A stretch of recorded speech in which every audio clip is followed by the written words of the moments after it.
Serial போட்ட செல்வியவருக்கும் வணக்கம். பொதுவாக இசை அப்படின்னு பார்த்தோம்னா அதுக்கு மயங்காதவங்க இந்த உலகத்திலே கிடையாது. அப்படிப்பட்ட இசை வந்து இன்னைக்கு தமிழ் சினிமா மட்டும் இல்லை, இந்திய சினிமா மட்டும் இல்லை, உலக சினிமாலேயே வந்து மிகப்பெரிய ஒரு ஆதிக்கம் செலுத்திக்கிட்டு இருக்குது. அந்த இசைக்காக, பாடல்களுக்காக, பின்னணி இசைக்காக ஓடின திரைப்படங்கள் ஏராளம். இப்படி இருக்கிற அந்த நேரத்தில் நாம் இப்போ வந்து நம்ம தொகுப்பில் வந்து ஒரு இசைக்கருவியை பற்றி பார்க்க போகிறோம். அதாவது தபேலா.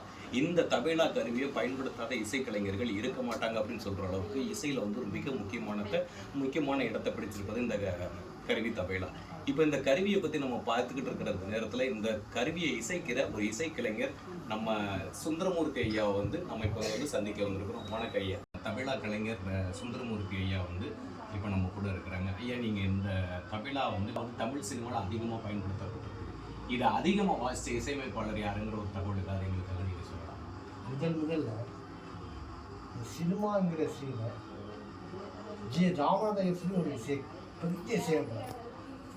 அதாவது இப்போ உள்ள இசைக்கலைஞர்கள்லாம் குருநாதன் அவர் தான். அவர்கிட்ட தான் எல்லா கலைஞரும் வேலை பார்த்தாங்க. அவர் போட்ட ஒரு பாடல் உத்தவபுத்திரங்க யாரடி நீ போகிறது, அந்த பாடல் தீமஸ் பாடினாரு சிவாஜி இருக்காங்க நடிகர். ஆனால் ஜி ராமநாதன் போட்ட மியூசிக் தான் இன்னைக்கு வரைக்கும் அது ஆர்வ பாடமாக இருக்குது. நீங்கள் சொல்லும் போது எங்களுக்கு ஒரு சின்ன ஒரு ஆவல். அதை சொல்கிற நீங்கள் அந்த பாட்டை நீங்கள் வாசி காமிக்கலாமா? ஏன்னா அது பல கலைஞர்கள் வேலை பார்த்தாங்கன்னு சொல்கிறீங்க. அப்படிங்கும்போது எங்கள் நேயர்களுக்கு அந்த பாடலை வந்து நீங்கள் ஒரு லைவாக நம்ம கொடுத்து எடுத்த மாதிரி ஒரு அப்படியே பண்ணால் நல்லா இருக்கும்னு ஒரு சின்ன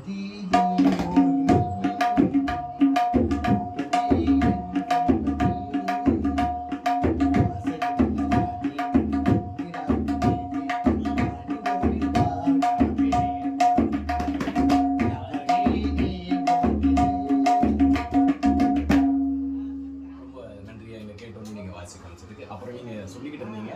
அவங்களுக்கு அப்புறம் இந்த அதுக்கு அடுத்த கோட்டை தந்த வரம் சொல்லலாம் கலைவரர் கிருஷ்ணன். அதே போல் கேவி மகாதேவன் அவர் வந்து எம்ஜிஆருக்கும் பண்ணியிருக்கார், நடிகர்களுக்கும் பண்ணியிருக்கார். ஒரு பாடல் வந்து இப்போ நீங்கள் குறுக்கீட்டுக்கு மன்னிக்கணும். எம்ஜிஆரை பற்றி நீங்கள் பேசுறதுனால எனக்கு தெரிஞ்ச ஒரு பாடலை நான் கேட்குறேன். அதை சார் நான் பாடுறேன், நீங்கள் அதை முடிஞ்சால் எனக்கு ஒரு வாய்ப்பு கொடுங்க. அந்த ஆடலுடன் பாடலை கேட்டு ரசிக்கிறேன் சொல்லுங்க. நான் ரெண்டுலேயும் எனக்கு தெரிஞ்ச வரிகளை பாடுறேன். ஐயா வந்து அதுக்கு ஆடலுடன் பாடலை கேட்டு ரசிப்பதிலே சுகம் சுகம் சுகம்.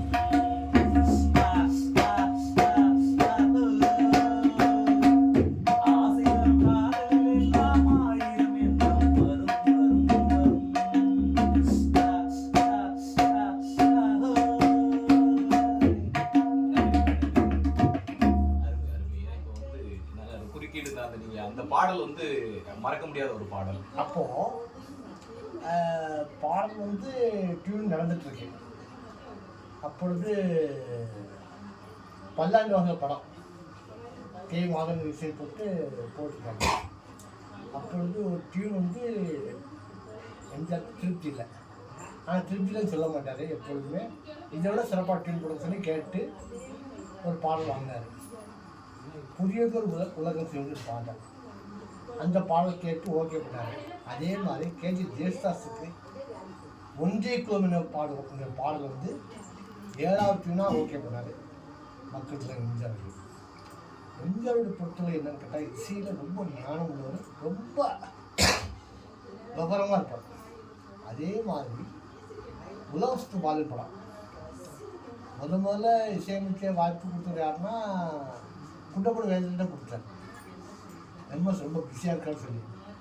அப்புறம் அங்கே உள்ள அவருடைய உதவியாளர்கள் மற்ற எல்லாரும் சேர்ந்து போயிட்டு இவர்கிட்ட கொடுத்துருக்கீங்க, உங்கள் படம் எப்படி ஓடப்போதோ நீங்கள் இப்படி பண்ணிருக்கீங்கன்னு சொல்லிட்டாங்க. அதுக்கப்புறம் எம்எஸ்கிட்ட பேசி எம்எஸ்கிட்ட கொடுத்தாங்க. எல்லா பாட்டும் ஓகே பண்ணிட்டாங்க.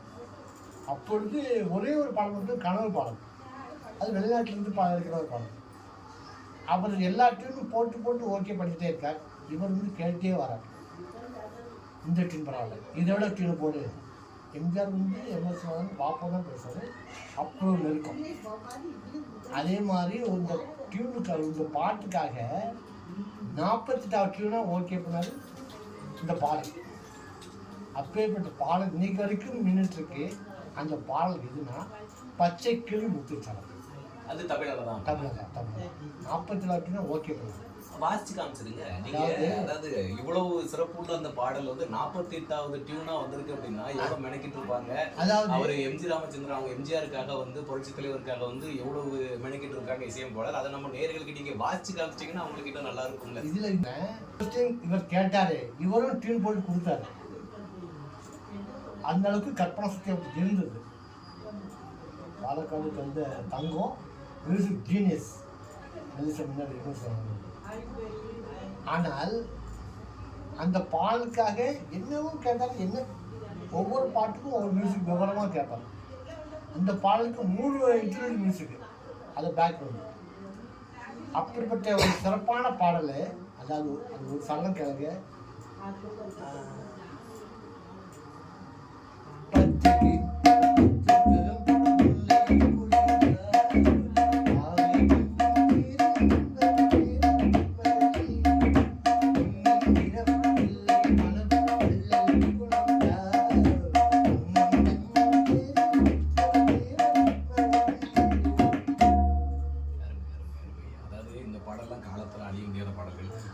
தபேலா அப்படின்னாலே அந்த வாத்தியத்தை வந்து அந்த கருவியை வந்து அதிகமாக பயன்படுத்தினவங்க வந்து நம்ம இளையராஜா ஐயா தான்.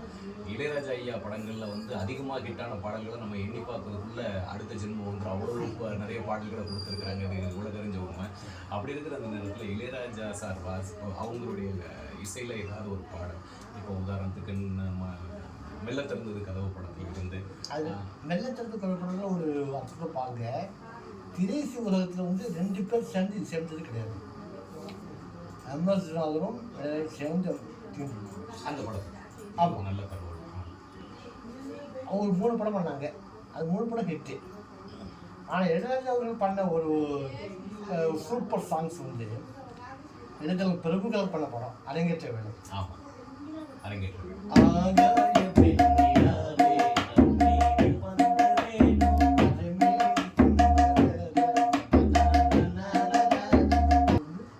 தாய் வந்து தட்டுறாங்க. அந்த வகையில் நான படம் பண்ணியிருக்காங்க. ஆனால் ஒரே ஒரு உண்மையை சொல்கிறேன். ஒரு படத்தில் விஜயகாந்த் இருக்காங்க. ஒரு படம், அந்த பாட்டு வந்து தந்தன தந்தனத்தை மாசம்